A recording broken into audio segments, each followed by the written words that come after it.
head coach Lee Miracle. You guys just won your first team title. Talk about how you're feeling. Well, it was a stressful weekend. Up and down. This was a great team race for the fans. Not so much for me. I would have rather won it by 20 or 30 points, but that's not how it went down. We had to come down to the last match.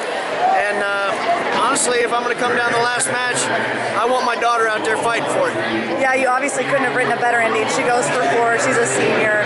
You've coached her all her life, and you got to see that. Talk about the emotions that you felt and all that.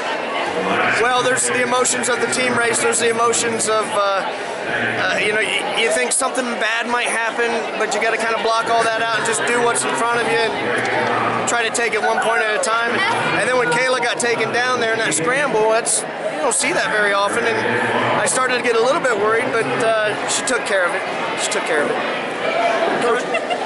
Coach, we talked before the tournament how you've been so close the last few years. Just a couple of bad breaks. Talk to me about how's it feel to finally have things go right for you this year and get over that hump? Well, to be honest with you, things didn't go right for us this year. Not many coaches can say that they've had a situation where they've lost 2 defending national champions in 1 week, and that happened to me. Other things have happened, but no, things did not go well for us this year. The team just stepped up and we got it done. Coach, we've now had 15 WCWA tournaments. Your daughter becomes only the 4th full-time national champion. You guys win it for the last match. This is 5th one's kind of historical. Are you glad it kind of came down this way and to help push women's wrestling forward? You know that it was such an exciting way to end? Yeah, I think I think it's great for the fans. I mean, the race was exciting. To have that storybook ending like you were talking about was great. But it's only for the fans. When you're the coach, it's not that great. It's very stressful.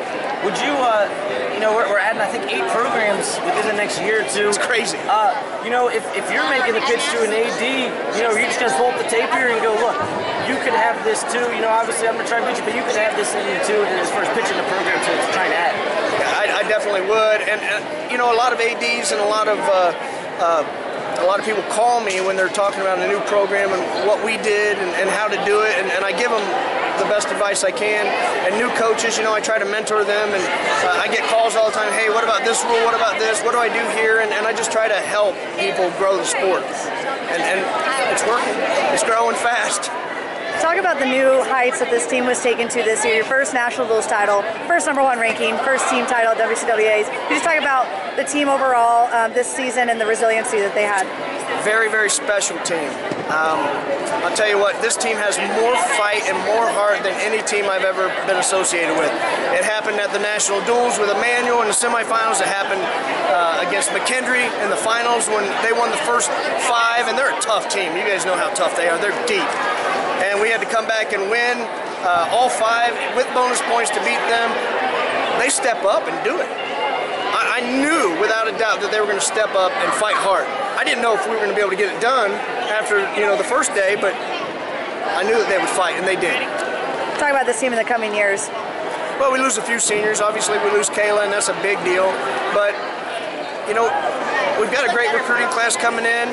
We've got a solid core of young girls, and all we do is work on fundamentals and try to be, consistent at that. And it seems to be working for us.